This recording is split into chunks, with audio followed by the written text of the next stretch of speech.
नमस्कार दोस्तों, स्वागत है आपका हमारे YouTube चैनल एग्जामोफोबिया में। मैं धर्मेंद्र। जैसा कि आप लोग जानते हैं कि हमारे चैनल के माध्यम से आपको विभिन्न संस्थानों के मॉडल टेस्ट पेपर सॉल्व कराए जाते हैं और इसका PDF हमारे वीडियो के ही नीचे डिस्क्रिप्शन बॉक्स में जो टेलीग्राम चैनल का लिंक दिया जाता है उसी में आपको इसका PDF मिल जाएगा। तो अब तक हम लोग UPPCS के 7 पेपर सॉल्व कर चुके हैं दृष्टि IAS संस्थान के। आज हम लोग डिस्कस करेंगे UPPCS का 8वां पेपर, जो UPPCS के प्रिलिमिनरी एग्ज़ाम को देखते हुए CSAT बेस्ड है, यानी सामान्य अध्ययन का द्वितीय पेपर है।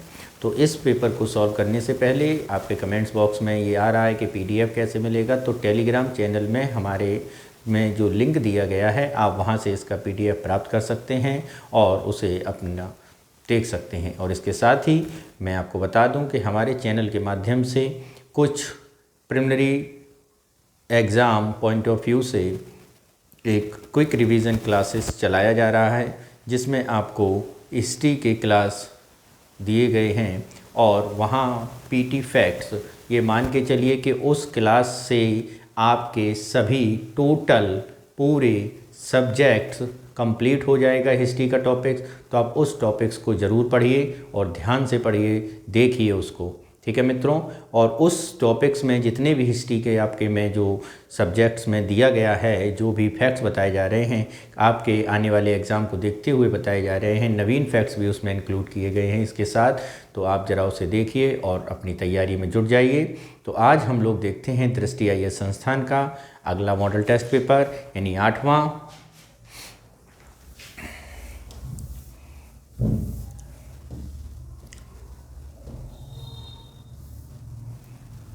ठीक है, देखें ज़रा पहला क्वेश्चन कौन सा है।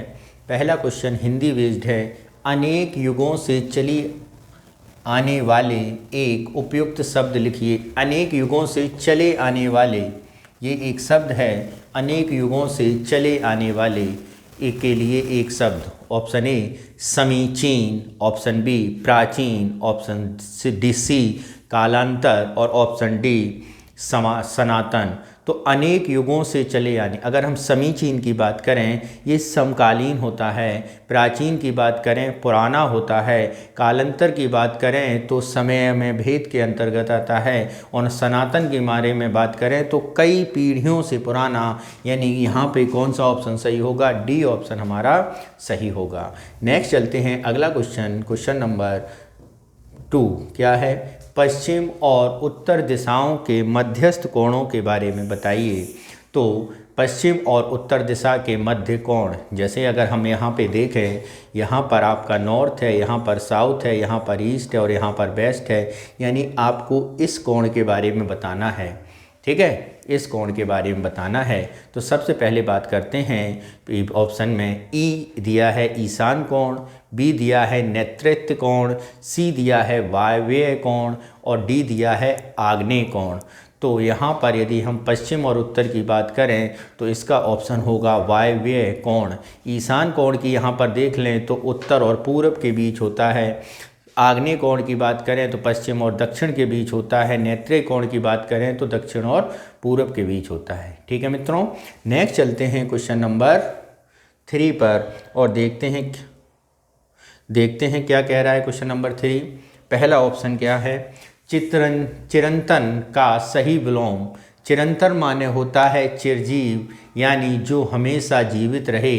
तो ऑप्शन क्या होगा? चिरंतन यानी A नश्वर, B अचिंतन। अचिंतन यानी चिंतनीय जो हो, जो कभी चिंतन अचिंतन हो जाता है। अचर यानी जो न चल सके। अचेतन यानी जो जड़ हो, स्थिर हो। तो यहाँ पर चिरंतन माने होता है चिरंजीवी, यानी सदा बना रहने वाला। तो इसका सही आंसर होगा नश्वर, यानी नष्ट होने वाला। ठीक है, जो क्षणिक होता है। चिरंतन माने जो हमेशा रहे और नश्वर माने जो क्षणिक हो।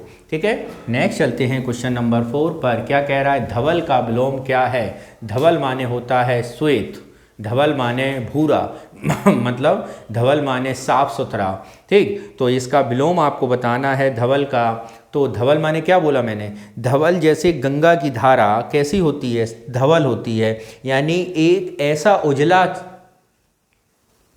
चलचित्र या ऐसा उजला, यानी एकदम स्वच्छ क्लीन की भी पराकाष्ठा, साफ सुथरे की भी पराकाष्ठा को धवल बोला जाता है, यानी सफ़ेदों में भी श्वेत।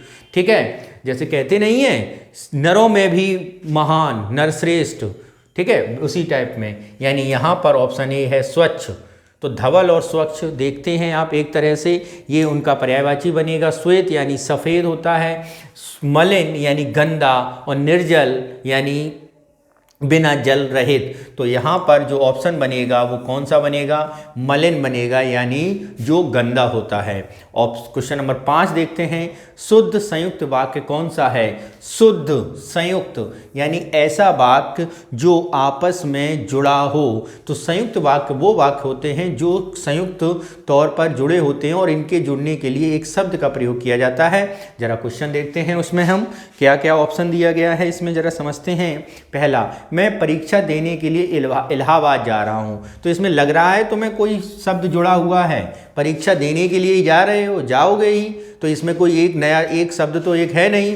अब जा रहे हैं तो जाएंगे ही ना, ये तो नहीं है इलाहाबाद परीक्षा, मैं इलाहाबाद और आगरा परीक्षा देने गया। अब यहाँ पे और शब्द आ गया लेकिन वो संयुक्त के अंतर्गत नहीं आया, वो दो शब्दों के अंतर्गत आया है। तो पहला तो कतई नहीं होगा।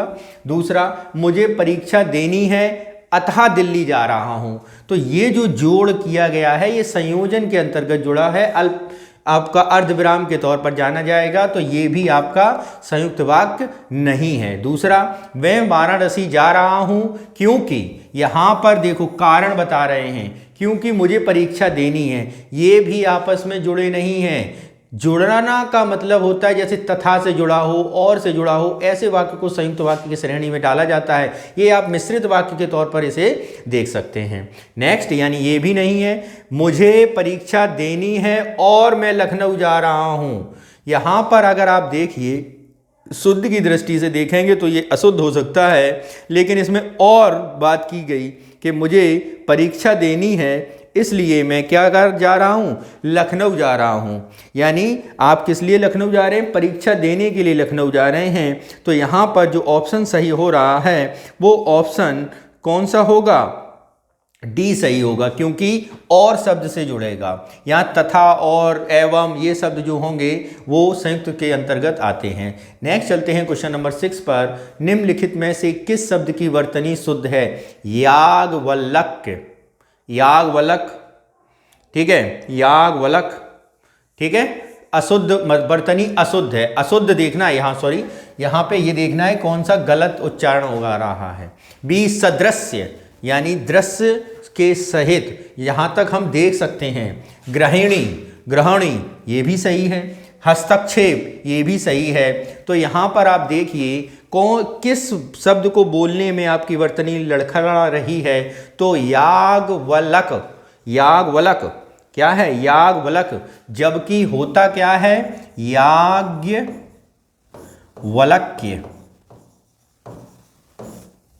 यानी आधा का होगा और या होगा, यही हमारा गलत है, यही हमारा क्या हो जाएगा, आंसर हो जाएगा। नेक्स्ट चलते हैं क्वेश्चन नंबर 7। निम्नलिखित में से तत्सम शब्द कौन सा है, शक्कर, सप्तशती, होली और मोती। तो यहाँ पर यदि हम बात करें, एक सीधा का सीधा सिद्धांत चलता है और ज़्यादा इसमें कोई कन्फ्यूज़न करने की बात मत रखना कि जब सीटी वाला सा हो, षटकोण वाला सा हो, जो जब ये सा होंगे तो कौन सा शब्द होगा, तो मित्रों तत्सम शब्द होगा। इसमें एक सीधा आपको फॉर्मूला बता देता हूँ, जहाँ पर ये वाला सा आपको दिखे, जहाँ पर ये वाला दिखे, जहाँ पर रा ऐसा दिखे, वो सारे के सारे कौन से शब्द होंगे, वो आपके तत्सम शब्द होंगे।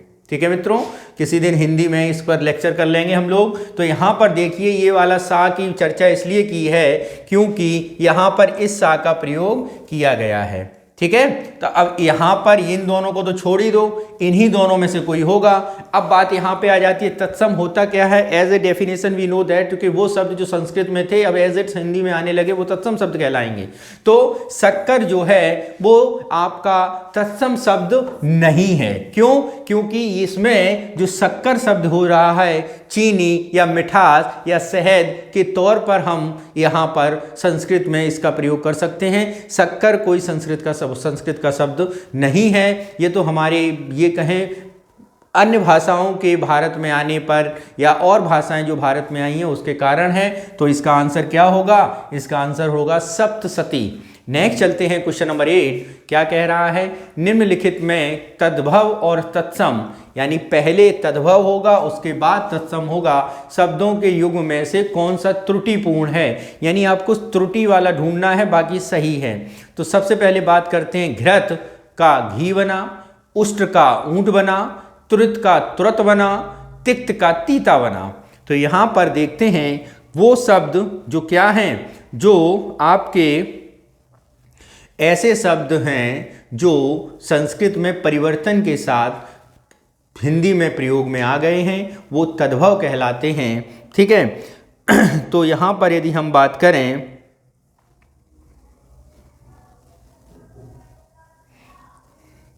ठीक है, यहाँ पर यदि हम बात करें कौन सा तद्भव है कौन सा तत्सम है, तो मैंने तुमसे अभी कहा था यहाँ वाला रहा हो तो कौन सा शब्द होगा? तत्सम शब्द होगा। ठीक है, सॉरी तद्भव शब्द होगा।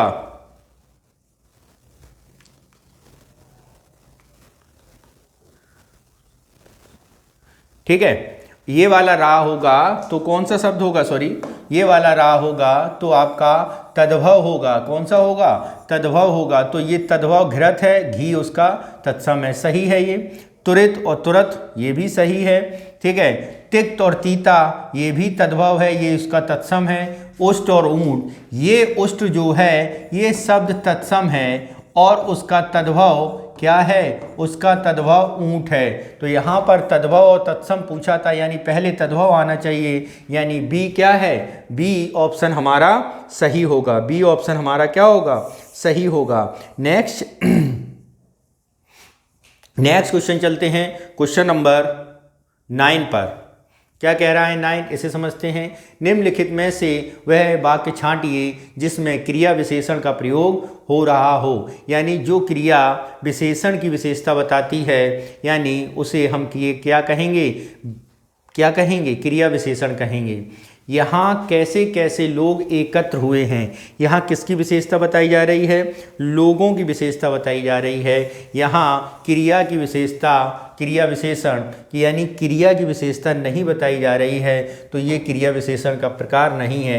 यह काली गाय घास चर रही है, तो ये जो कालापन है ये गाय का है, ये भी संज्ञा की विशेषता बता रही है, आपकी क्रिया की विशेषता नहीं बता रही है, तो ये भी आपका आंसर नहीं होगा। आगे देखते हैं।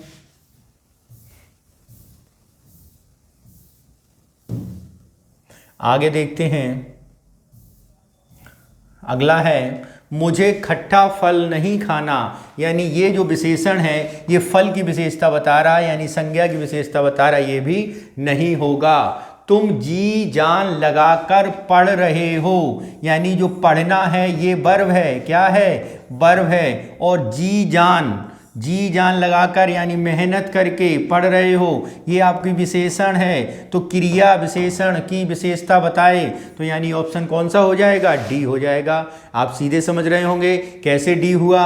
नेक्स्ट चलते हैं क्वेश्चन नंबर 10 पर। क्या है क्वेश्चन नंबर 10? वे अच्छी लड़कियां हैं, वाक्य में विकारी शब्द बताइए। विकारी शब्द बताना है, वे अच्छी लड़कियां हैं, वाक्य में विकारी शब्द। तो वे अच्छी लड़कियां हैं, ठीक है, अच्छी लड़कियां हैं ये बताना है। तो यहाँ पे विकारी विशेषण के बारे में बात करें तो यहाँ पर विशेषण तो यही है, तो विकारी विशेषण क्या हो जाएगा? अच्छी यहाँ का विकारी विशेषण हो जाएगा। ठीक है, नेक्स्ट चलते हैं क्वेश्चन नंबर 11 पर। पर्यायवाची की दृष्टि से एक शब्द युग्म अशुद्ध है, तो देखते हैं। गंगा का पर्यायवाची जाह्नवी होता है, पानी का पानी, पानी का पानी, ठीक है। बोला गया है ग्रह का सदन, मयूर का केकी, तो पानी का पानी नहीं होता, ये कोई शब्द नहीं है, ठीक है। पानी, पानी का रंग देखिए, ये गाने में ज़्यादा सही लगेगा, यहाँ पर नहीं लगेगा, पानी का पर्यायवाची नहीं होता है, यानी यही आपका अशुद्ध है, यानी ऑप्शन बी हमारा सही होगा। नेक्स्ट चलते हैं क्वेश्चन नंबर 12। कौन सा शब्द दैत्य का पर्यायवाची नहीं है? ए राक्षस, बी दानव, सी भुसुर और डी निशाचर। डी क्या हो गया? निशाचर हो गया, ठीक है। तो ऑप्शन देखते हैं हम यहाँ पर। दैत्य का पर्यायवाची, राक्षस दैत्य का पर्यायवाची होता है, दानव दैत्य का पर्यायवाची होता है, निशाचर दैत्य का पर्यायवाची होता है। भुसुर की अगर हम बात करें तो भुसुर दैत्य का पर्यायवाची नहीं होता है। भुसुर जो पर्यायवाची होगा वो किसका पर्यायवाची है? वो ब्राह्मण का पर्यायवाची है, यानी ऑप्शन कौन सा गलत है? सी ऑप्शन हमारा क्या होगा? गलत होगा, ठीक है। नेक्स्ट चलते हैं क्वेश्चन नंबर 13 पर। क्या कह रहा है? उत्पत्ति के आधार पर चापलूस किस प्रकार का शब्द है? चापलूस हिंदी का तो नहीं है, एटलीस्ट अरबी का है, तुर्की का है, फारसी का है, पुर्तगाली का है। तो अगर हम यहाँ पे बात करें, आप थोड़ा सेंस लगाइए। चापलूस यानी जो दूसरों की हाँ में हाँ मिलाए, यानी चापलूसी करे, उसे हम क्या बोलते हैं? चापलूस, ठीक है। अगर हम यहाँ पर देखें तो अरबी भाषा में चापलूस शब्द नहीं आता है, तुर्की भाषा का, टर्की भाषा का शब्द चापलूस नहीं है, लेकिन फारसी भाषा का शब्द के तौर पर चापलूस आएगा, ठीक है। नेक्स्ट चलते हैं क्वेश्चन नंबर 14 पर। रामायण में कौन सी संधि है?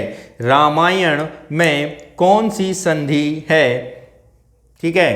पहला दीर्घ संधि, अयादि संधि, यण संधि और वृद्धि संधि। तो रामायण में यदि हम संधि के बारे में बात करें तो यहाँ पर जरा देख लीजिए, राम धन आयन, क्या बना? राम धन आयन। तो जो आय है आपका वो क्या बन गया? यण बन गया। क्या बन गया? यण बन गया। तो सीधी बात है, कौन सी संधि हो जाएगी? यण संधि हो जाएगी, रामायण, ठीक है। कंफ्यूज मत होना, यद और अयादि में अंतर होता है। जब आपका आ आए तो यण बनता है, ओ आए तब अयादि होगा। यण संधि के उदाहरण बताइए। अतिधन, थिक, अत्यधिक, राजऋषि, राघवेंद्र, सदैव, ठीक है, सदैव, और आपका क्या है?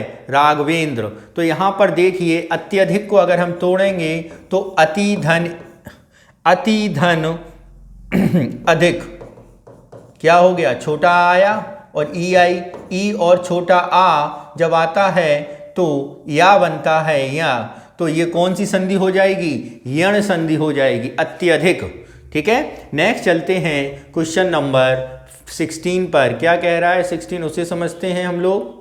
निम्नलिखित गद्यांशों को पढ़कर 16 से 20 तक के प्रश्नों का उत्तर दीजिए। उदारता का अभिप्राय केवल निसंकोच भाव से किसी को ध्यान दे डालना ही नहीं, वरन दूसरे के प्रति उदार भाव रखना भी है। उदार पुरुष सदा दूसरों के विचारों का आदर करता है और समाज में सेवक भाव से रहता है।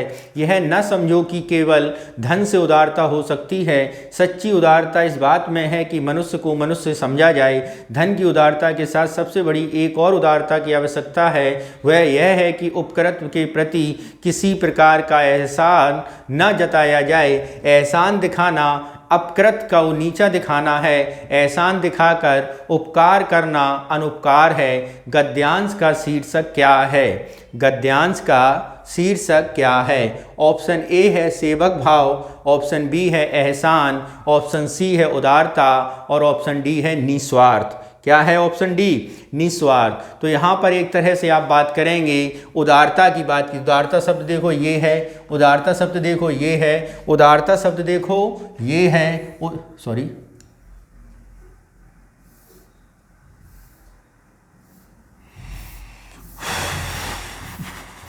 उदारता शब्द देखो ये है, हर जगह उदार बात चल रही है, हर जगह उदार बात चल रही है, उदारता। तो इसका क्या अभिप्राय हो सकता है? सीधी बात है, सीधी बात, नो बकवास। क्या करेंगे हम? गद्यांश का शीर्षक क्या कर देंगे? उदारता कर देंगे। ये शब्द बार बार रिपीट हुई है। एहसान क्या, अगर हम इसमें और देख लें, और शब्द देख लें जो ऑप्शन में दिए गए हैं, एलिमिनेशन वाला फॉर्मूला अपनाते हैं तो देखो सेवक भाव कितने बार दिया गया है? सेवक भाव, सेवक भाव आप देखोगे जाके, किसी धन को देना, विचारों में सेवक करना, कहाँ है? एक मिला था अभी, सेवक भाव एक बार। ठीक है, इसका हैशटैग कर देते हैं। ठीक है, सेवक भाव। और दूसरी जगह मिला कहीं सेवक भाव? देखो आप, मिला कहीं? नहीं। एहसान एक जगह है, एहसान यहीं कहीं था, ये देखो एक बार, इसे स्टार बना देते हैं। निस्वार्थ ये भी एक जगह है। तो ये ऑप्शन में से ही आप अंदाजा लगा सकते हैं कि इसका क्या हमारा विकल्प होगा। तो सीधी बात उदारता। नेक्स्ट क्वेश्चन नंबर 17 देखते हैं।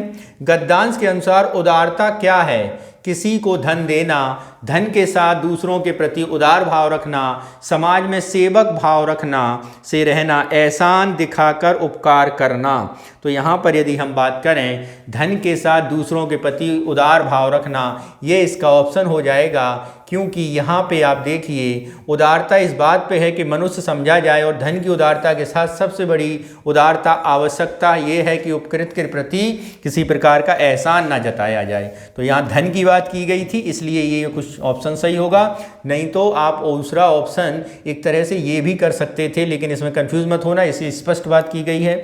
दूसरा, उदार पुरुष कैसा होता है? दूसरों पर एहसान जताता है, उपकृत को नीचा दिखाता है, समाज में सेवक भाव से रहता है। यही बात बिल्कुल सही होगी, सटीक होगी। तो ऑप्शन कौन सा सही होगा? सी ऑप्शन हमारा सही होगा। सच्ची उदारता का आशय क्या है? धन की उदारता, अनुपकार करना, उपकृत के प्रति एहसान दिखाना, मनुष्य समझा जाए। तो यहाँ पर यदि हम बात करें, लास्ट लाइन में यही बोला गया है, मनुष्य को मनुष्य समझ जाना।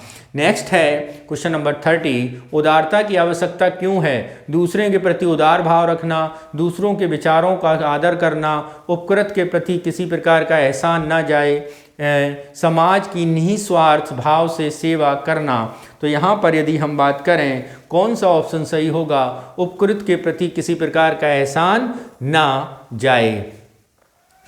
ठीक है, नेक्स्ट चलते हैं क्वेश्चन नंबर 21 पर। क्या कह रहा है 21, इसे समझते हैं। पहले आत्मा फिर परमात्मा मुहावरे का अर्थ क्या है? पहले आत्मा फिर परमात्मा मुहावरे का अर्थ क्या है? जरा इसे देखते हैं।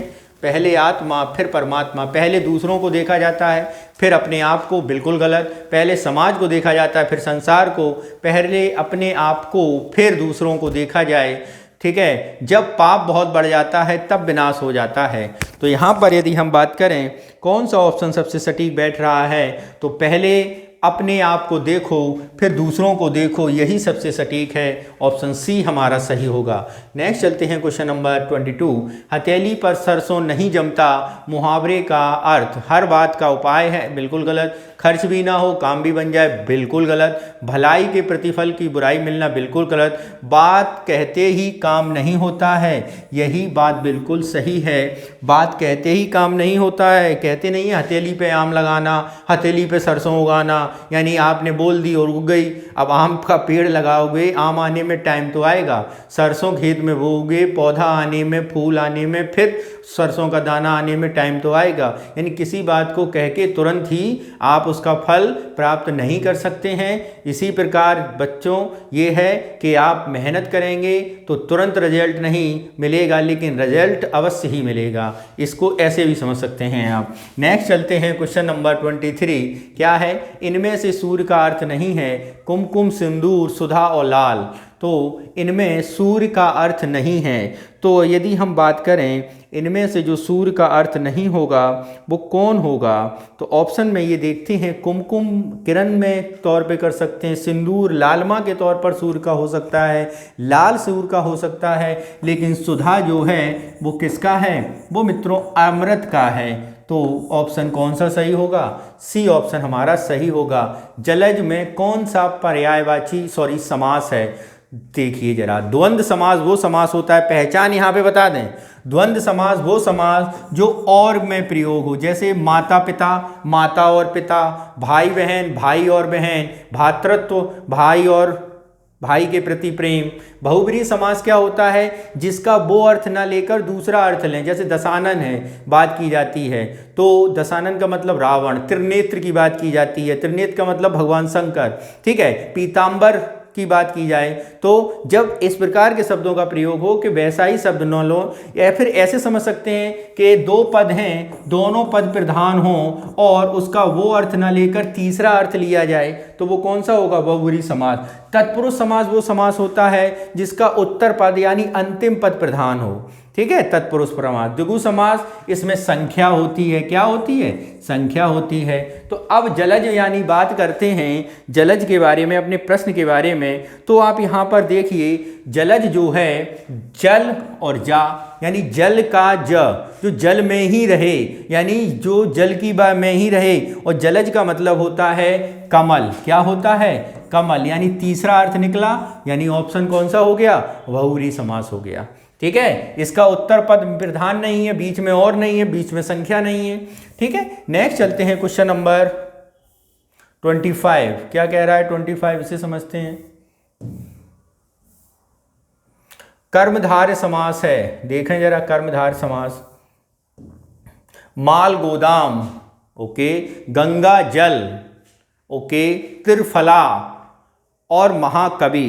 तो यहां पर यदि हम कर्मधारय समास के बारे में बात करें तो माल गोदाम, इसका ये देखिए पहला पद प्रधान है, और कर्मधारय में क्या होगा, कर्म प्रधान हो, कर्ता ने कर्म को, एक ऐसे समझ लो,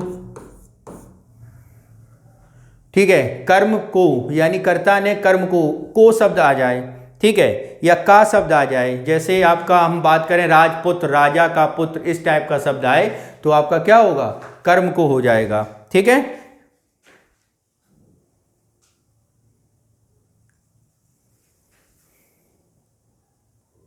ठीक, तो अब यहां पे देखिए माल गोदाम, गंगा जल, महाकवि, त्रिफला, तो यहां पर, ठीक है, तो यहां पे जरा देखिए माल को गोदाम या माल का गोदाम, ठीक है, गंगा जल, गंगा का जल किसका है, गंगा जल, ठीक है, महाकवि, महान है जो कवि, यानी महाकवि ही आपका कर्मधार होगा, कवि प्रधान है शब्द, ठीक है। आइए इंस्ट्रक्शन फॉर 26 से 30 तक के लिए। Education is the process of acquisition of the knowledge, skills, beliefs and moral habit. The main aim of education is to make people better and to let them develop their own skill and confidence which are needed for their life. It reduces the challenges posed by individuals in their life and help them to learn how to earn. The more knowledge one gain, the more opportunities open for the individuals to achieve better possibilities in career, in personal growth. It opens the mind for different situations which help to solve problem of life effectively and to think critically about the world. Basic education is the most empowering forces in the world which create knowledge, build confidence and open the door of opportunity, eliminating all obstacles for children. It is their key to open the door to a better life. A child gets the first education from his own family, learn from their environment and gather learning experience from the school.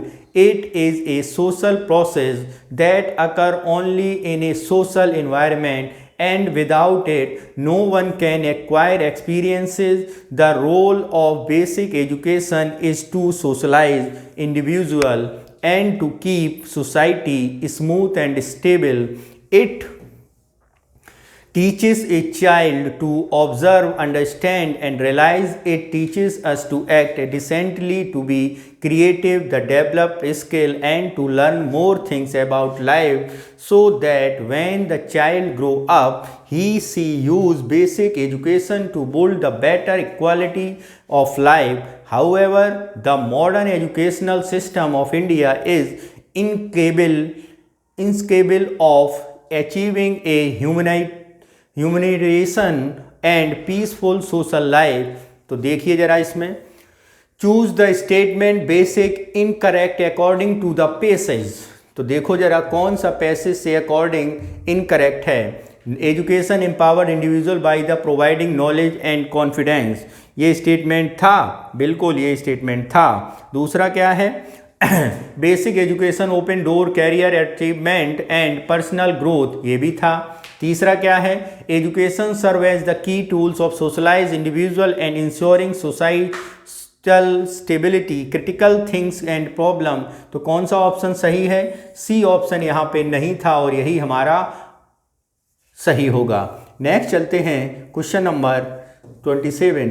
क्या कह रहा है, identity the antonym of accusation as used the passage its refer to. तो इसमें क्या होगा,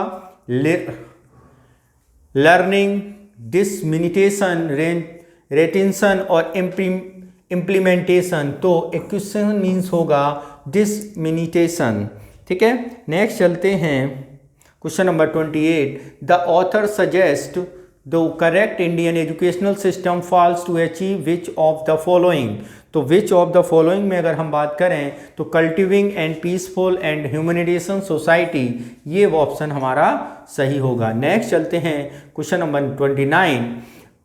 this passage could most probably be part of an, किसका part होगा, an official government report of India's education system, a critical essay advocating for a radical reform of Indian education, the मोस्टेज education. ठीक है, personal reflection of the importance of childhood education, a philosophical treatise on the role of knowledge building better society, यही इसका answer होगा। Next चलते हैं, antonym the word obstructless as used in the passage. तो यहाँ पर इसका अपोजिट पूछा है, क्या होगा, तो इसका अपोजिट होगा मित्रों क्या, अपॉर्चुनिटीज। क्या है, अपॉर्चुनिटीज। नेक्स्ट क्वेश्चन है, identify the sentence of passive voice. Passive voice बताना है, John wrote a letter, John ने रोटर लिखा, ओके नहीं है, एक्टिव है ये। The letter was written by John, okay. He receive a gift, they were playing cricket. तो पैसिव वॉइस कौन सा है, पैसिव वॉइस मित्रों बी ऑप्शन हमारा सही होगा। नेक्स्ट चलते हैं question number 32। Change the following sentence into passive voices. She opened the window, the window was opened by me, by him, by her, sorry. तो देखते हैं, it was opened the window was opening, बिल्कुल नहीं। ठीक है, she was opened the window was opened by her. तो यहां पर कौन सा सही होगा, तो यहां पर मित्रों डी ऑप्शन हमारा सही होगा। नेक्स्ट चलते हैं क्वेश्चन नंबर 33। क्या है, report the following sentence indirectly. Mister Sharma said the train leaves eight 8 AM। तो mister Sharma inform me that the train leaves eight 8 AM, बिल्कुल नहीं होगा, टेंस चेंज होगा। Mister Sharma asked me if the train leaves eight 8 AM, ये भी नहीं होगा। Next देखते हैं, ये क्या है, mister Sharma told me that the train had left eight 8 AM। ये एक बार को हो सकता है, ये कुछ हद तक सही लग रहा है। ठीक है, नेक्स्ट चलते हैं, अगला क्या दिया गया है इसमें,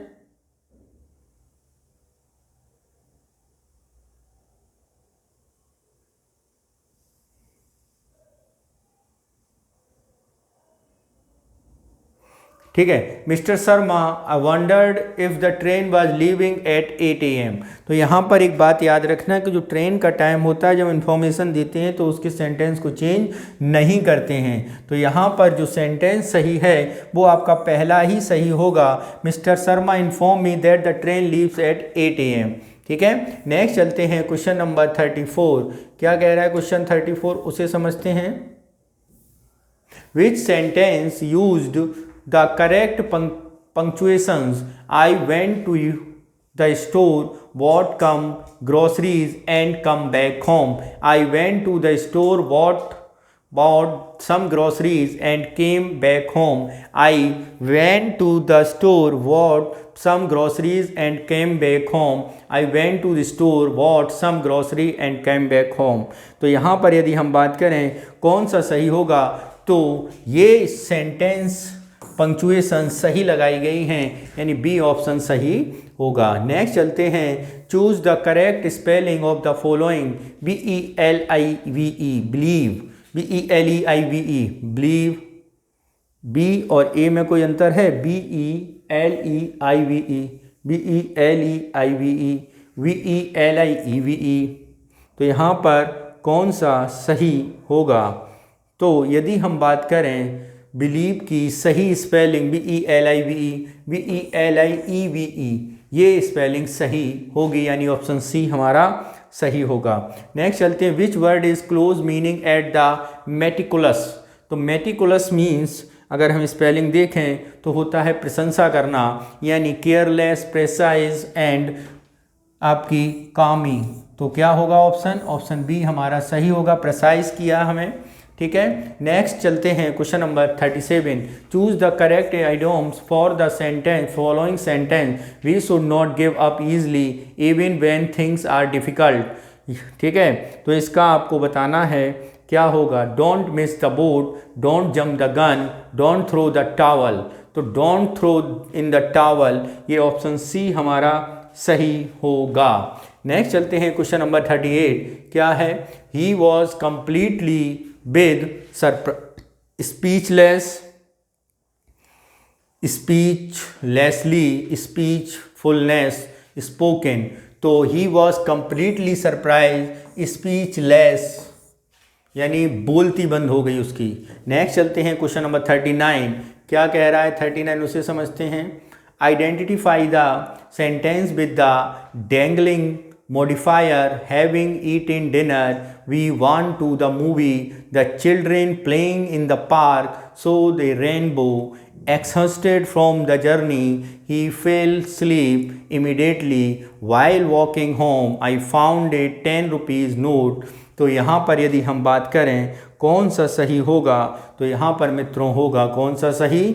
ऑप्शन सी हमारा क्या होगा? सही होगा। नेक्स्ट चलते हैं क्वेश्चन नंबर 4 पर। क्या है 40 पर? Which preposition best completes the sentence he was accused with cheating, of cheating, on cheating, by cheating. He was accused है, आरोपी है, किसके साथ? चीटिंग के साथ। तो क्या आएगा? तो यहाँ पे मित्रों आएगा he was accused of cheating, यानी ऑप्शन बी हमारा सही हो जाएगा। The verb accuse typically take the preposition of to introduce the object of accusation. ठीक है, नेक्स्ट चलते हैं क्वेश्चन नंबर 41 पर। क्या है 41, इसे देखते हैं। एक पेशेवर वातावरण में कौन सी संचार शैली में सहकर्मियों के बीच विश्वास और तालमेल को बढ़ावा देने की अधिक संभावना है? एक पेशेवर वातावरण में यानी कॉरपोरेट एनवायरनमेंट में कौन सी? प्रत्यक्ष और मुखर, सहानुभूति और खुले विचारों वाला, एक प्रतिरोधी और अलगावपूर्ण, व्यंग्यात्मक और हास्यास्पद। तो एक कोऑपरेटिव सोसाइटी कैसी बातें होनी चाहिए? सहानुभूतिपूर्ण और खुले विचारों वाला होना चाहिए माहौल। नेक्स्ट है आपका रीजनिंग का, लुप्त पद के लिए सही विकल्प बताइए। तो यहाँ पे ABC 6 दिया है, 1 2 3, 3 2 5 1 6। ठीक है, 4 5 6, 5 4 9 15। ठीक है, GHI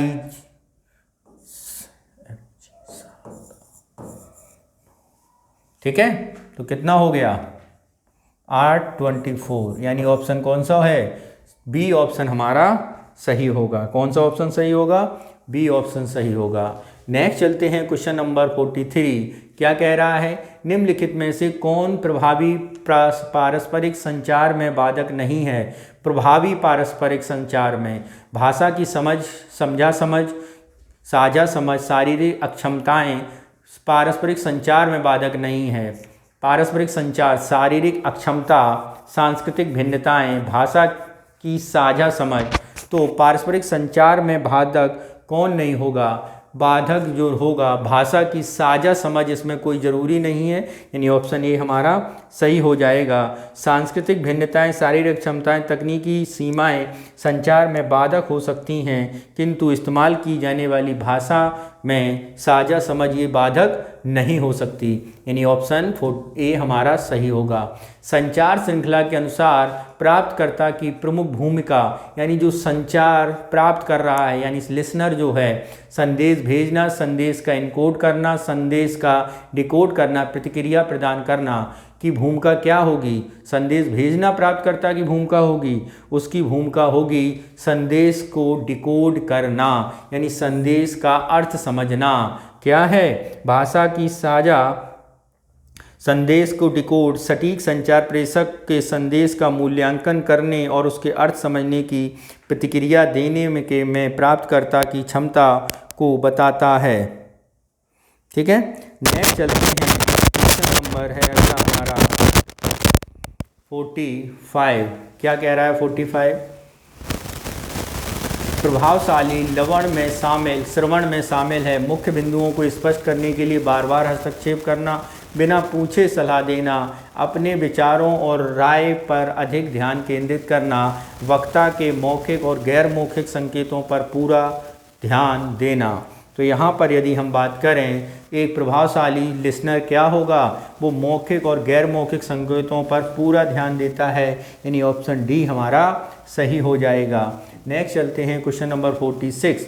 चेष्टा, शारीरिक भाषा और चेहरे की अभिव्यक्ति जैसे सांकेतिक भाषाएं कही गई बातों के प्रति विरोधाभास व्यक्त कर सकती है।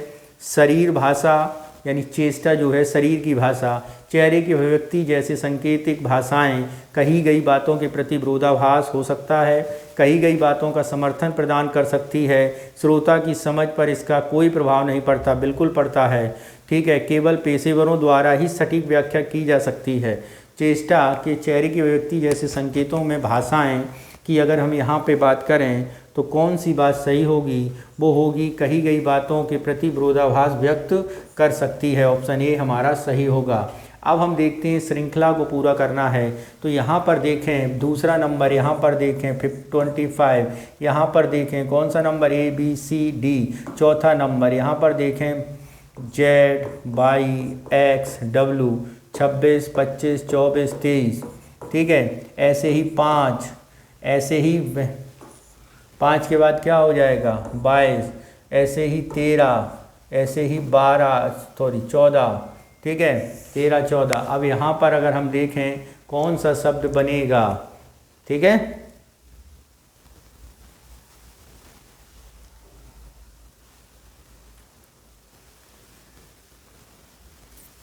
यहाँ पर एक चीज़ आप देख रहे होंगे, इन दोनों का योग क्या है 27 है, इन दोनों का योग क्या है 27 है, इन दोनों का 27, इन दोनों का 27, सबका योग है। अब इसका देख लो, किसका योग 27 होगा? इसका होगा 12 + 15, यही होगा 27, यानी ऑप्शन कौन सा सही है? सी ऑप्शन हमारा सही होगा। नेक्स्ट चलते हैं क्वेश्चन नंबर 48 पर। क्या है? प्रभावी ढंग से रचनात्मक प्रतिक्रिया देने के अंतर्गत किन तत्वों को शामिल किया होना चाहिए? ऑप्शन ए केवल नकारात्मक पहलुओं पर ध्यान केंद्रित करना, सुधार के लिए विशिष्ट दृष्टांत और सुझाव प्रदान करना, व्यक्तिगत हमलों और दोषपूर्ण को प्रयोग करना, सुधार के क्षेत्रों का उल्लेख करने से बचना। तो यहाँ पर यदि हम बात करें कौन सा ऑप्शन सही होगा? सुधार के लिए विशिष्ट दृष्टांत और सुझाव प्रदान करना, बी ऑप्शन हमारा सही होगा। नेक्स्ट चलते हैं क्वेश्चन नंबर 49। यदि किसी सांकेतिक भाषा में NA को 14, FG को 42 लिखा हो, NA 14 ठीक है और FG 42 ओके, तो उसी भाषा में MJ को क्या लिखा जाएगा? NA को 14। तो यहाँ पे यदि हम देखें 14 × 1 तो 14 आया है, FG 42 यानी 6 × 7 इनके नंबर के हिसाब से ही है। तो M की अगर हम बात करें 13 × 10 तो क्या होगा 130। तो ऑप्शन कौन सा सही है? सी ऑप्शन हमारा सही होगा। नेक्स्ट चलते हैं क्वेश्चन नंबर 50 पर। क्या कह रहा है?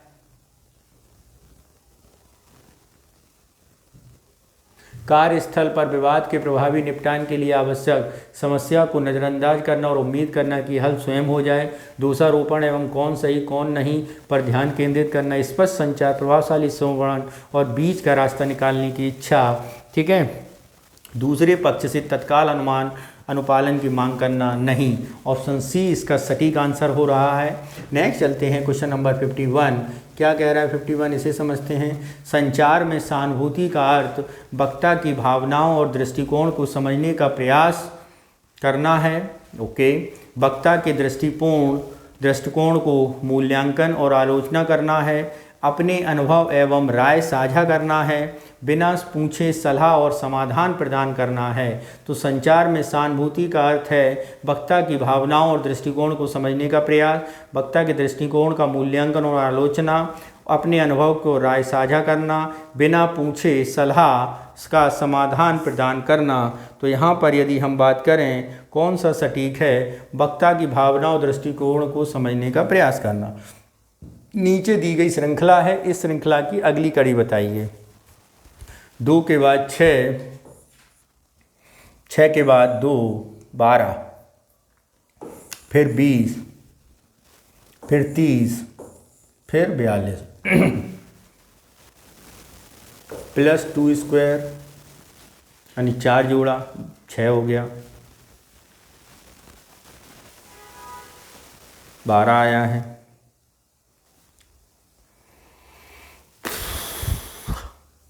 एक देखते हैं, 1 × 1 equal plus 1 equal to 2, 2 × 2 plus 2 equal to 6, 6 equal to 3 equal to 3 plus 3 equal to 13, 4 × 4 plus 4, 5 × 5 plus 5, 6 × 6 plus 6, 7 × 7 plus 7 यानी 49 प्लस 7 56। ऑप्शन बी हमारा क्या होगा, सही होगा। ठीक है, नेक्स्ट चलते हैं क्वेश्चन नंबर 53। क्या है, संचार में सांस्कृतिक संवेदनशीलता का अर्थ है यह मानना कि प्रत्येक व्यक्ति समान सांस्कृतिक मानदंड एवं मूल्य साझा करता है। बी, संभावित संवेदनशील सांस्कृतिक विषयों पर चर्चा दूर रहना। सी, विभिन्न सांस्कृतिक संदर्भों के अनुसार अपनी संचार शैली में बदलाव करना। डी, अपनी सांस्कृतिक मान्यताओं को दूसरों पर थोपना। तो यहाँ पर क्या होगा, यहाँ पर बात होगी कौन सी सही। संचार सांस्कृतिक संवेदनशीलता का अर्थ के बारे में यदि हम बात करें तो क्या होगा, विभिन्न सांस्कृतिक संदर्भों के अनुसार संचार शैली का बदलाव करना। सांस्कृतिक संवेदनशीलता का मतलब यही होगा। नेक्स्ट चलते हैं क्वेश्चन नंबर 54। क्या है, 30 और 7 के बीच जो संबंध है वही 5 और निम्नलिखित में किसके बीच है। 7 × 7 = 49 नहीं, 7 × 5 = 35 नहीं। ठीक है,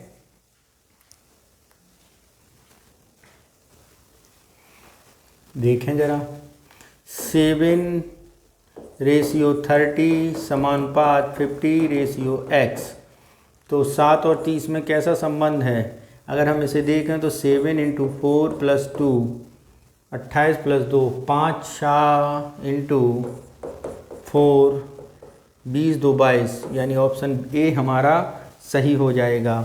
ठीक है, नेक्स्ट चलते हैं, ईमेल और रिपोर्ट जैसे लिखित संचार माध्यमों में कौन सी विशेषताएं होनी चाहिए। ए, अनौपचारिक एवं संवादात्मक दुर्वचन शब्द संक्षेप का प्रयोग, संक्षिप्त स्पष्ट और व्याकरणीय दृष्टि से सही, स्वयं के ज्ञान और विशेषज्ञता को प्रदर्शित करने पर केंद्रित, जटिल एवं तकनीकी शब्दों से पूर्ण। तो ईमेल और रिपोर्ट अनौपचारिक संवादात्मक दुर्वचन शब्द संक्षेप का प्रयोग। तो यहाँ पर यदि हम बात करें कौन सा शब्द सही होगा, स्पष्ट, संक्षिप्त और व्याकरणीय दृष्टि से सही, ऑप्शन बी हमारा यही होना चाहिए। नेक्स्ट चलते हैं क्वेश्चन नंबर 56। संभावित निवेशकों को संबोधित करते समय एक वक्ता तकनीकी शब्दों और जटिल वाक्य संरचनाओं का प्रयोग करता है।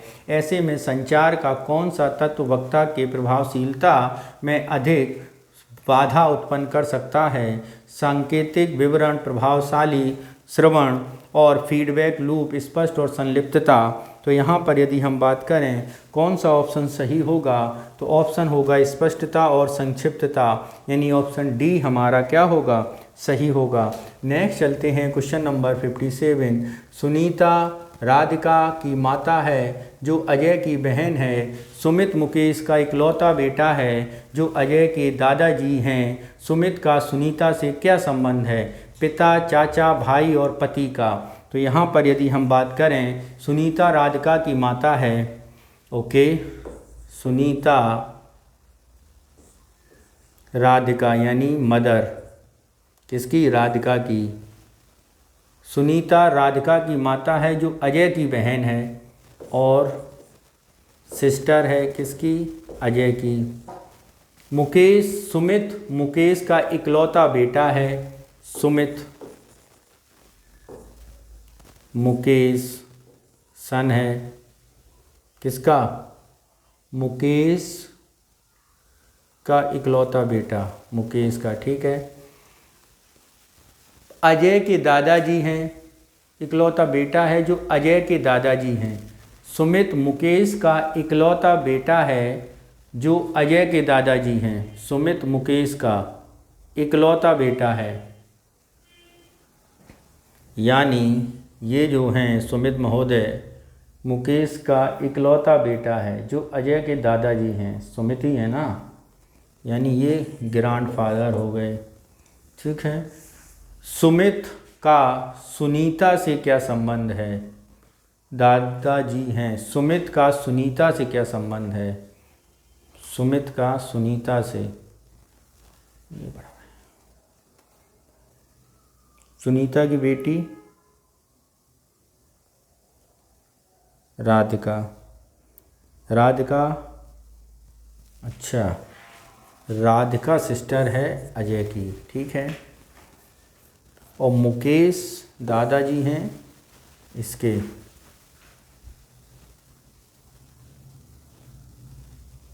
अजय। मुकेश बेटा है किसका? सुमित का। और मुकेश दादाजी हैं किसके? अजय के। तो क्या बताना है? सुमित का सुनीता से क्या संबंध है? सुमित, सुमित जी रहे, सुमित का सुनीता से,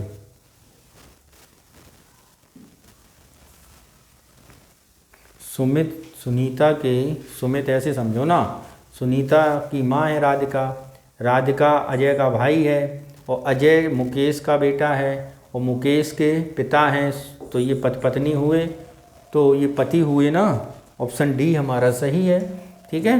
नेक्स्ट चलते हैं क्वेश्चन नंबर 58। क्या है 58, इसे समझते हैं। दो सहकर्मियों के बीच एक परियोजना के समय सीमा को लेकर असहमति है। एक निर्णय पर पहुंचने के लिए वे एक बैठक निर्धारित करने का फैसला लेते हैं जहां वे व्यक्तिगत दृष्टिकोण साझा कर सकते हैं होगा और एक दूसरे के विचार सुन सकते हैं, ठीक है। इस स्थिति में संचार का कौन सा तत्व सबसे महत्वपूर्ण है? संकेतक और विसंकेतक, इनकोडिंग और डिकोडिंग, सहानुभूति नहीं, चैनल और माध्यम, कोलाहल और हस्तक्षेप।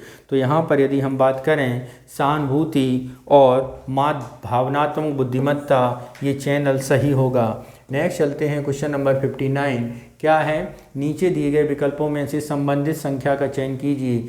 7 और 50 है, यानी 7 के बाद 50 आया, 7 का स्क्वायर प्लस 1, 3 का स्क्वायर प्लस 1, यानी 10 हो जाएगा। यही होगा मेरी समझ से, ठीक है। 7 का स्क्वायर प्लस 1, ये देखिए, इसका स्क्वायर प्लस 1 कर दिया 50 आ गया, इसका स्क्वायर प्लस 1 कर दिया 10 आ गया ऑप्शन, ठीक है। नेक्स्ट चलते हैं क्वेश्चन नंबर 60 पर। क्या कह रहा है 60, इसे समझते हैं। ग्राहक सेवा प्रतिनिधि को एक असंतुष्ट ग्राहक से आक्रोशपूर्ण ईमेल प्राप्त होता है।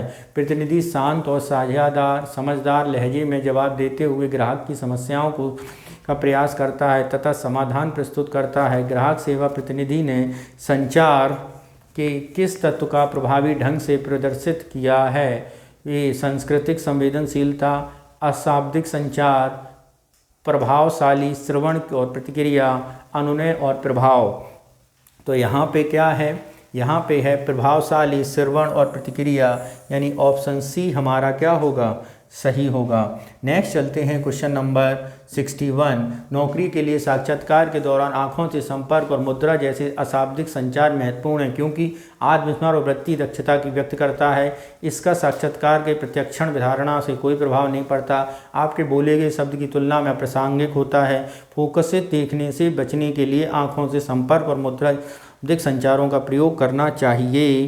तो यहाँ पर यदि हम बात करें ऑप्शन ए बिल्कुल सटीक बैठता है। नेक्स्ट चलते हैं 31 मई 2020 को रविवार है और 31 मई 2023 को कौन सा दिन होगा? ठीक है, 31 मई 2020 को रविवार है। ठीक है, तो 31 मई 2021 को क्या होगा?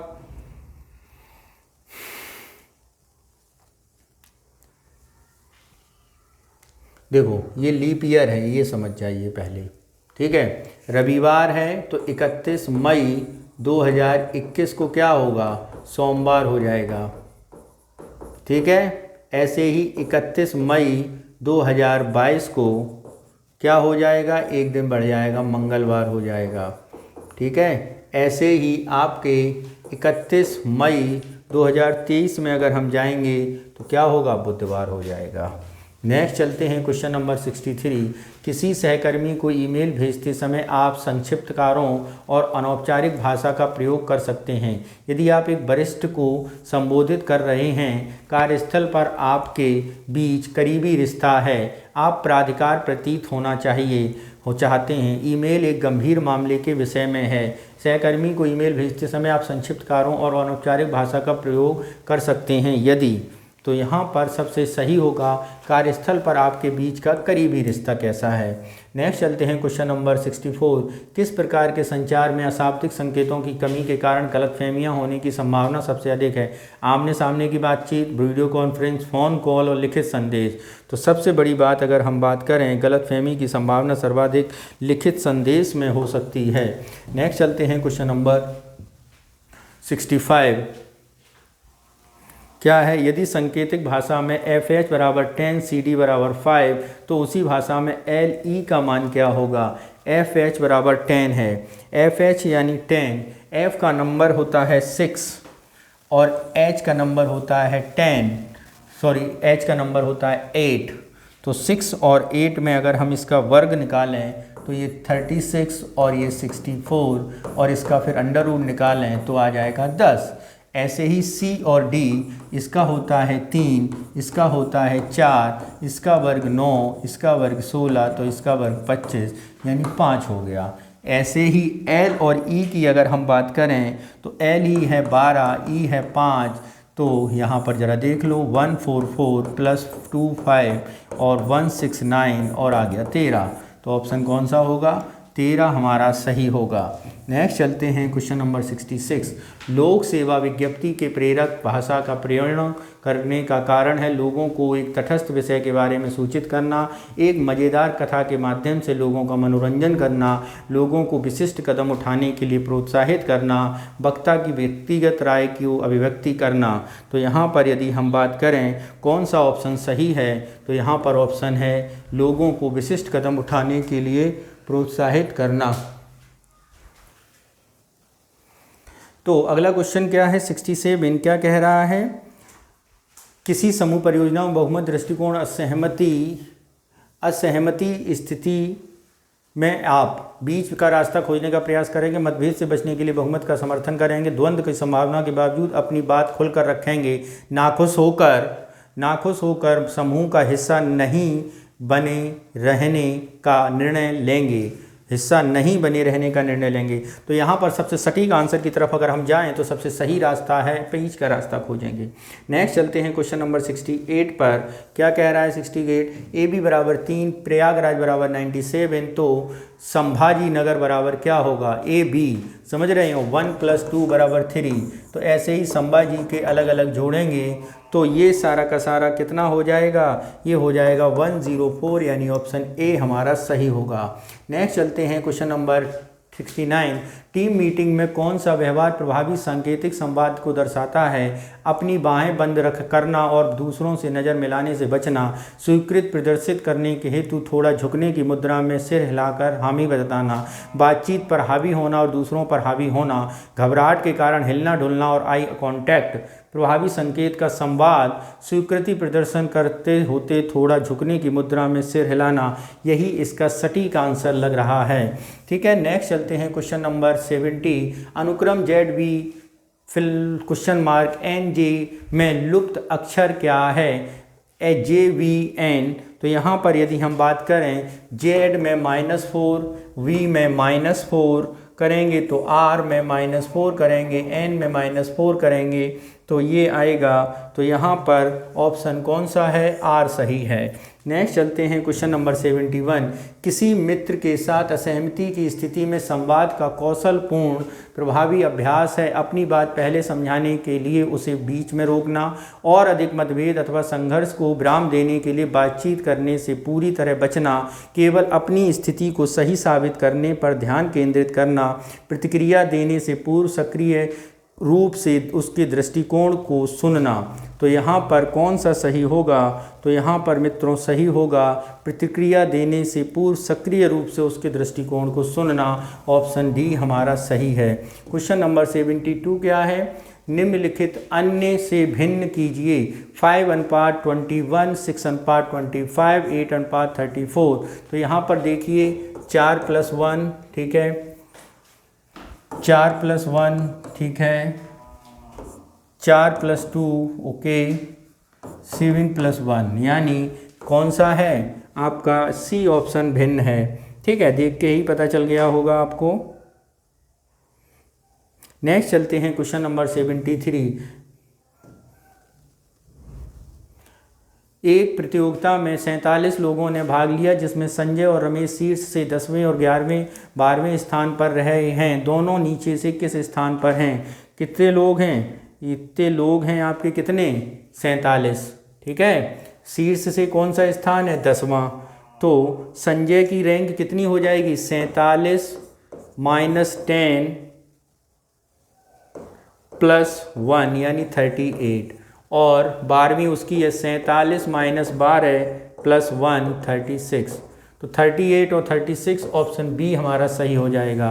ठीक है, नेक्स्ट चलते हैं, निम्नलिखित में से सही विकल्प बताइए। सही विकल्प देखिए, ऑप्शन ए नींबू संतरा दोनों खट्टे, आम पपीता केला तरबूज और एवोकाडो।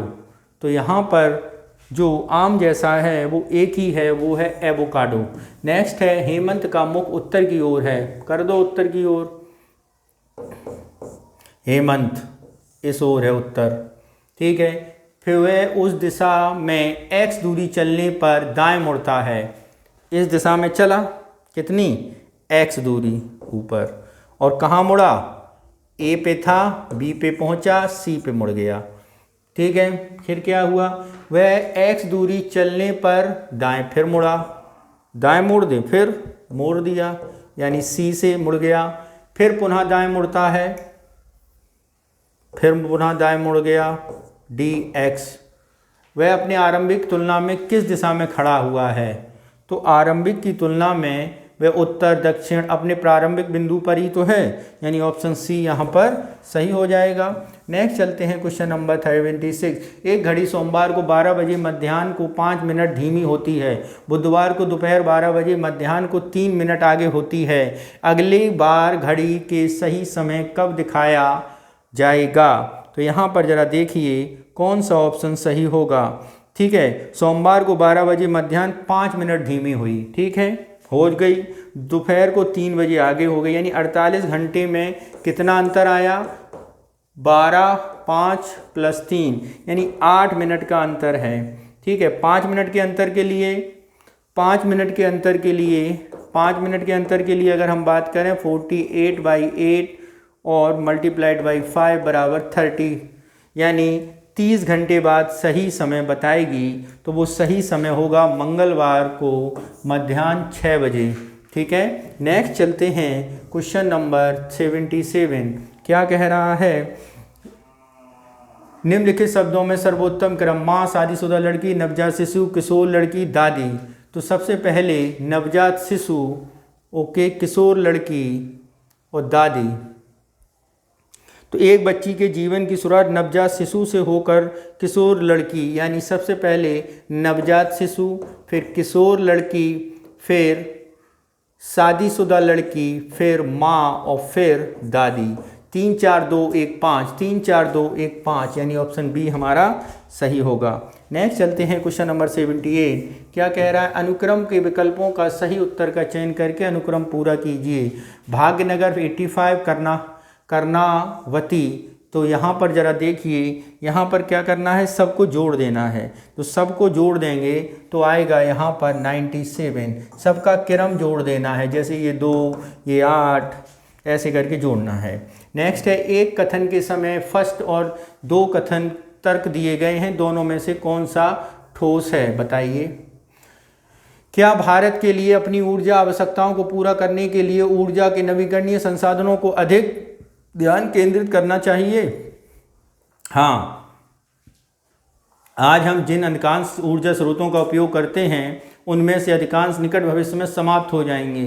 एक क्या है? कथन है, दूसरा तर्क है। ठीक है, हाँ, नहीं, अन्य नवीकरणीय ऊर्जा के शोध करने के लिए बहुत अधिक पूंजी की आवश्यकता है, तो करने तो चाहिए, ये तर्क तो सही है, और नहीं, ये एक्सपेंसिव भी हैं। तो यहाँ पर यदि हम बात करें कौन सा ठोस तर्क है, तो मित्रों करना तो पड़ेगा, ये बात तो सही है, और तर्क ये वाला ज़्यादा सही है, गलत, यानी ऑप्शन ए हमारा सही हो जाएगा।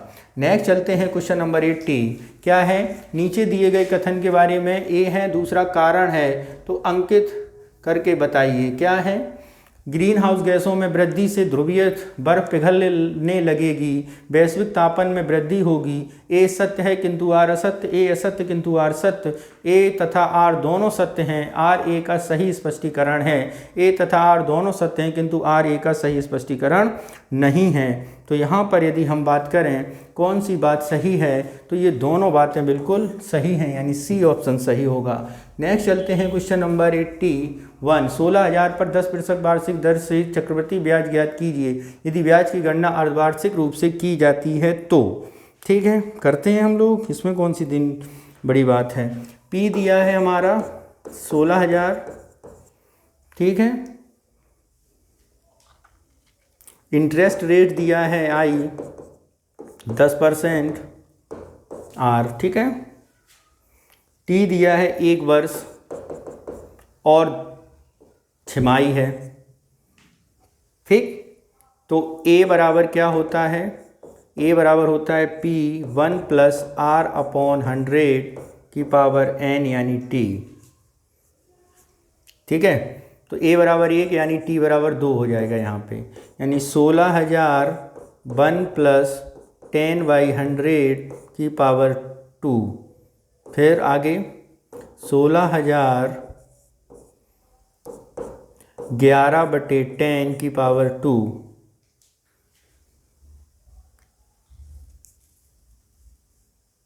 अर्धवार्षिक की बात है ना, अर्धवार्षिक, सॉरी, तो ये 5 हो जाएगा, यानी 5/20 यानी 21/20, ठीक है। तो ये हुआ जाके जब इसे सॉल्व करेंगे तो ये हुआ 17,640 और इंटरेस्ट बताना है, इंटरेस्ट। तो ये 16,000 में क्या कर लेंगे, हम इसे घटा देंगे, तो घटा देंगे तो हमारा आएगा 1640, ऑप्शन ए हमारा सही है। नेक्स्ट चलते हैं क्वेश्चन नंबर 82।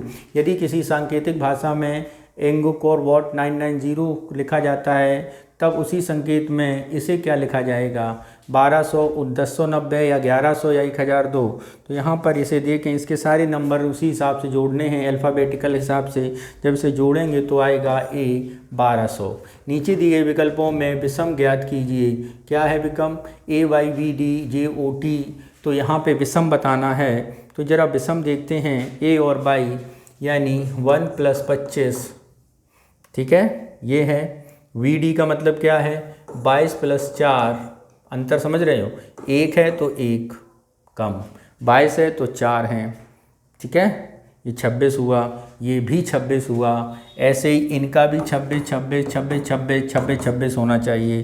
तो जब हम ये क्रम करेंगे तो के आई और एच एम का 26 नहीं होगा, क्योंकि के आई 11 प्लस आई का 9 हुआ, एच का जाएंगे तो 8 हुआ और इसका हुआ 13, यानी ये हुआ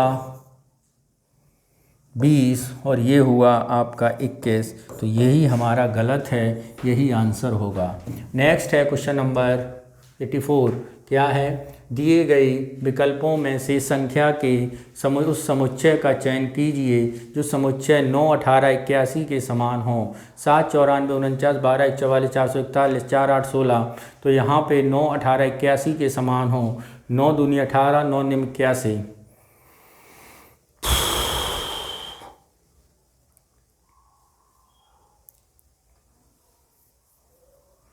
ठीक है, ज़रा देखें। 7, 7, 49, 4, 9 सही है। 12, 144, 4, 4, 4 बी। 8, 16, 8 कर दिया इसमें, 2, 8। Okay okay okay. तो यहाँ पे कौन सा विकल्प अलग है? तो यहाँ पे अगर हम देखते हैं सारे के सारे जो इसके समान है वो केवल यही है। क्यों? क्योंकि 9 का स्क्वायर और इसके पदों का उल्टा, तो यही यहाँ पर है, यानी ए ऑप्शन सही होगा। नीचे करते हैं अगला क्वेश्चन। नीचे दिए गए कूट को उत्तर बताइए। कुछ सभी टेबल दूध हैं, सभी टेबल दूध मिल्क। कुछ दूध आम हैं, मैंगो, यहाँ मिल्क है। सभी आम दूध हैं, ये तो नहीं निकल रहा है। कुछ टेबल आम हैं, ये भी नहीं निकल रहा है। तो ना 1 ना 2, ऑप्शन डी सही है। 3 संख्याएं 4, 5, 6 के अनुपात में हैं, उनका एचसीएफ एलसीएम इतना इतना है, छोटी संख्या बताइए। तो ज़रा इसे देखिए। अब ये संख्याएं हम मान लेते हैं 4x, 5x और 6x, ठीक है। अब क्या कह रहा है, इसका एचसीएफ। तो एचसीएफ क्या जानते हैं, हाईएस्ट कोफिशिएंट निकालना है हमें, ठीक है।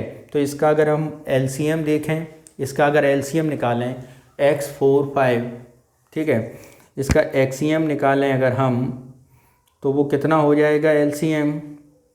इन संख्याओं का एलसीएम निकालें तो कितना होगा, 4, 5 छक्का 30 चौको 120।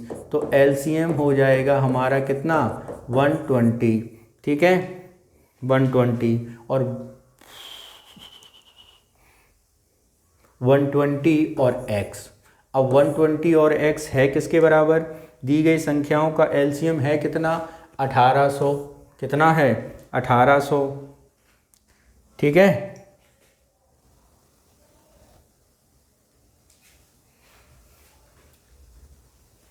120x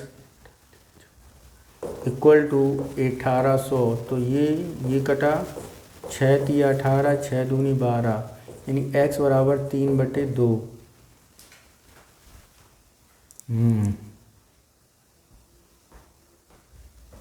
तो संख्या क्या हो गई है, संख्या तो इसमें आ रही है।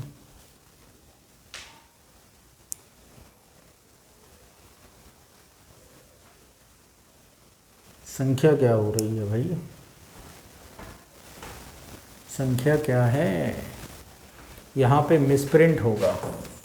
देखें ज़रा इंग्लिश वर्जन, इसमें भी यही है, इसमें मिसप्रिंट है, ये 3600 दिया गया है, ठीक है। तब इसका आंसर 120 आएगा। नेक्स्ट चलते हैं क्वेश्चन नंबर 87। यदि m आदमी एक कार्य को 30 दिनों में पूरा करते हैं, 5 आदमी एक कार्य को 5 आदमी को कम करने के बाद उस कार्य को करने में अतिरिक्त 10 दिन लगते हैं, तो उसी कार्य को 20 दिनों में पूरा करने में कितने आदमी की आवश्यकता होगी। तो यहाँ पर एक सीधा है, क्या m1 गुणे d1 अपॉन w1 बराबर m2 गुणे d2 अपॉन w2, ठीक है, फॉर्मूला है, ठीक। अब इसमें ज़रा देखो, m गुणे 30 बराबर m-5 गुणे 40, ठीक है। m आदमी को पूरा करने में 30 दिन करते हैं, तो m गुणे 30 हो गया 30 दिन, ठीक है। अब क्या हुआ, उसमें 5 आदमी को कम कर दिया जाए, बराबर क्या है m-5 कम कर दिया, ठीक है। और कितने दिन लग रहे हैं, तो 10 दिन और लग रहे हैं, यानी 40 दिन लगे, तो 40 दिन हो गया। जब ये 40 दिन हो गया तो इसे जब हम सॉल्व करेंगे, तो मित्रों जब हम इसे सॉल्व करेंगे तो m बराबर कितना आ जाएगा, m बराबर 20 आदमी, ठीक है। अब हम काम 20 दिनों में ख़त्म कराना है, यानी 10 दिन कम करवाने हैं हमें, ठीक है। तो 10 दिन कम करवाने के लिए मान लो हमें काम कितना करना पड़ेगा, 20 आदमी 30 दिन में काम करते हैं, कितना x, ठीक है। तो 30 गुणे 20 यानी 200, तो 20 दिनों में पूरा कराने के लिए कितने आवश्यक आदमी पड़ेंगे, 30 आदमी पड़ेंगे, ठीक है। नेक्स्ट चलते हैं क्वेश्चन नंबर 2। धावक 21 मीटर त्रिज्या वाले एक वृत्तीय पथ को क्या कर लेते हैं,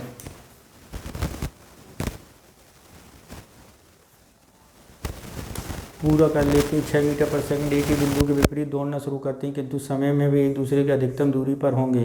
तो यहाँ पर जब यदि हम देखें तो दो धावकों की अधिकतम दूरी एक दूसरे को कितने समय में करेंगे, दोनों धावकों की अधिकतम दूरी परिधि के बराबर होगी, ठीक है। तो ये क्या हो गया, दूरी बराबर क्या है 2πr, तो 2πr कितनी हो गई, r बराबर हमारी 21 है, ठीक है। तो समय कितना हो गया, t बराबर सेकेंड में। तो गति कितनी हो गई, गति 5 + 6 यानी 11 मीटर पर सेकेंड, ठीक। तो दूरी बराबर गति गुणे समय, तो 22/7 2πr, ठीक है। और 21 = 11 × t, तो ये काट दिया, ये काट दिया, t बराबर 6 सेकेंड, ऑप्शन ए हमारा सही हो जाएगा। नेक्स्ट चलते हैं क्वेश्चन नंबर 89। दो बेलन A और B की तली की त्रिज्या का अनुपात 2:1 है और ऊंचाई A/3 है, तो बेलन का आयतन ज्ञात करिए। तो 90, इसमें ज़रा देखते हैं,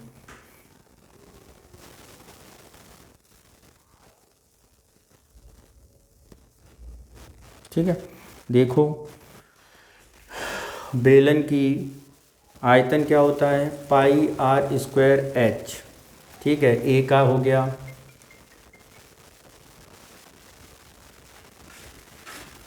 हाँ,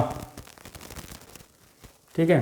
तो जब इसको हम सॉल्व करेंगे, ए की हो गई ये और बी की निकालेंगे, तो πr²h, ये बी की हो गई। तो जब हम ये करें तो ए का आयतन बी के आयतन का 7 गुना है, तो ए का आयतन बी के 7 हो गया, तो πr²h ये बराबर 7 × b, ठीक है। तो a का मान ज्ञात कीजिए, ऊंचाई A/b में है। दो बेलन की तली की त्रिज्या का अनुपात 2:1 है, ठीक है। ऊंचाई A/3 में है, तो ये हो जाएगा। तो जब इसमें हम करेंगे, सुनो, पाई से पाई काट दिया, समझना ध्यान से, पाई से पाई हमने क्या किया, काट दिया, तो अनुपात r/2r और AH, ठीक है। ऐसे ही यहाँ पे हुआ r और 3h, तो r से r कट गया, h बचा, तो 2/3 इधर आया, ठीक है, और इधर आया 7,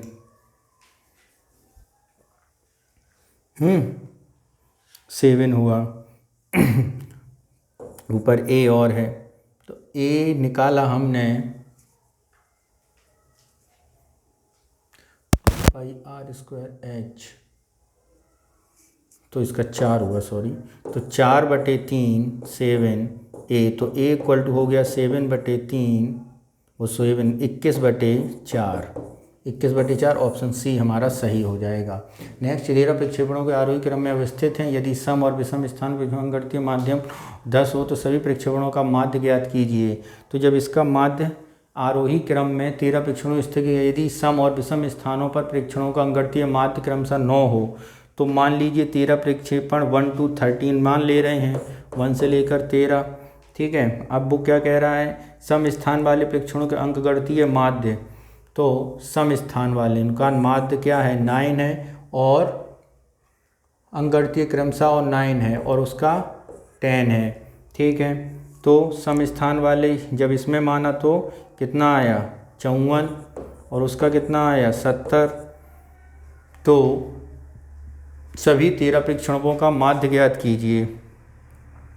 तब ये माध्य ज्ञात करेंगे तो क्या हो जाएगा, तो हो जाएगा 54 + 70 बटे 13, 54 + 70 बटे 13 और इसे सॉल्व करके आएगा 9.53। ऑप्शन बी हमारा सही हो जाएगा। नेक्स्ट है, यदि 50 कलम का विक्रेता 20 कलम के विक्रय मूल्य के बराबर होता है तो लाभ प्रतिशत ज्ञात कीजिए। तो लाभ प्रतिशत क्या हो जाएगा हमारा, जब इसे सॉल्व करेंगे तो 6.67%। यदि a + b a/b b/a a³ का मान ज्ञात कीजिए। तो a + b, तो इसे हम a = b = 1 मान लेते हैं। ठीक है, तो 1 + a = b = 1, तो 1 + 1 = 1/1 + 1/1, तो यहाँ पे आ जाएगा सीधा a 2। ठीक है, नेक्स्ट चलते हैं। यदि एक बेलन की तली का क्षेत्रफल 100% बढ़ा दिया जाए तो बेलन के आयतन में वृद्धि कितनी होगी। क्षेत्रफल बढ़ाया यानी πr² बढ़ा दिया है, πr² 100% यानी दुगना कर दिया, आपका 100 गुना कर दिया है। तो जब इसकी बेलन की प्रकृति करेंगे तो वो भी कितना बढ़ जाएगा 100% बढ़ जाएगा। एक 50 मीटर लंबा ट्रक 40 किलोमीटर/घंटा से चल रहा है, लड़का 4 किलोमीटर/घंटा से चल रहा है। ट्रक और लड़के को पार करने में कितना समय लगेगा, तो जब सापेक्षिक दूरी निकाल लेंगे तो 36 और इसको समय लगेगा 5 सेकंड। यदि एक बेलन की त्रिज्या 100% बढ़ा दी जाए तो बेलन का आयतन समान रखने के लिए ऊंचाई को कितने प्रतिशत कम करना होगा। तो यहाँ पर यदि हम बात करें तो ऊंचाई को कितने प्रतिशत कम करना होगा, तो इसका ऑप्शन होगा 75। यदि दो बहुपदों एलसीएम एचसीएफ इतना हो तो बहुपद ज्ञात कीजिए। यहाँ पर यदि हम बहुपद की बात करेंगे तो ऑप्शन कौन सा सही हो जाएगा, डी हमारा सही हो जाएगा। नेक्स्ट चलते हैं क्वेश्चन नंबर इतना। तो ये जो माध्यक हैं तो इसके माध्यक ज्ञात करते हैं। तो इसका माध्यक कितना हो जाएगा, तो मित्रों इसका माध्यक हो जाएगा 8। कितना हो जाएगा 8। ठीक है, कितने बार 8 हैं, 1 2 और कोई है रिपीट। ठीक है, सूरज और राम कृपा 100 दिनों में काम किए। तो यहाँ पर यदि हम बात करें तो कितना हो जाएगा 240 दिन। क्रमिक सम संख्या का औसत 80 है, सबसे छोटी तथा सबसे बड़ी संख्या कितनी हो जाएगी। तो यहाँ पर यदि हम बात करें तो ये कितनी हो जाएगी, ये हो जाएगी 76 से 84। नेक्स्ट है हमारा क्वेश्चन, और इसको जब हम करेंगे तो हिमालय क्षेत्र में बहने वाली नदियों में प्रकृति 12मासी है। बर्फ पिघलने से हिमालय नदियों में जल की निरंतर आपूर्ति होती है। तो ये दोनों बातें सही हैं, स्पष्टीकरण भी दे रहा है, यानी ऑप्शन सी हमारा सही होगा। तो मित्रों इस तरह आज हम लोगों ने दृष्टि IAS संस्थान के UPPCS के सामान्य अध्ययन के सेकंड पेपर को सॉल्व किया है। शीघ्र ही अन्य पेपर भी अपलोड कर दिए जाएंगे और इसके साथ ही इतिहास का जो वीडियो आपके लिए हम लोगों ने बना के डाला है, तो कृपया आप उस पर ज़रा जुड़े रहिए और देखते रहिए, क्योंकि वो आपके आगामी एग्ज़ाम को देखते हुए बनाया गया है, जो आपके लिए काफ़ी हेल्पफुल होगा। तो मन लगा के पढ़ाई करिए। जय हिंद।